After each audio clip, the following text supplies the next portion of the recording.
Adrian Topalli, Adrian Topalli, Adrian Topalli! Adrian Topalli per Castello dopo il 2019. Il nome del fantino vincitore scandito in Pra del Moro, gli applausi, i costumi d'epoca, il tiro alla fune, i cortei. Il Palio di Feltre è ritornato dopo lo stop causa Covid del 2020 ed è stata festa autentica per la città del Castaldi, che torna ancora alla ribalta nazionale per la gestione di un grande evento in epoca ancora di pandemia.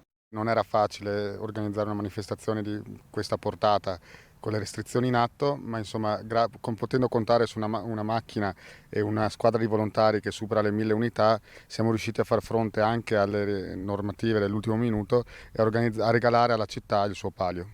Per la cronaca, il Castello ha vinto l'iconica Corsa dei Cavalli, ma ad aggiudicarsi il palio della ripartenza è stato il Duomo. Segno che le prime 3 gare, quelle in cui il contributo dei feltrini, della comunità feltrina è più importante, hanno il loro peso e sono risultate decisive. A vincere la sicurezza, centinaia di tamponi effettuati in quello che è stato un vero e proprio screening di massa, 500 i test, 0 i positivi.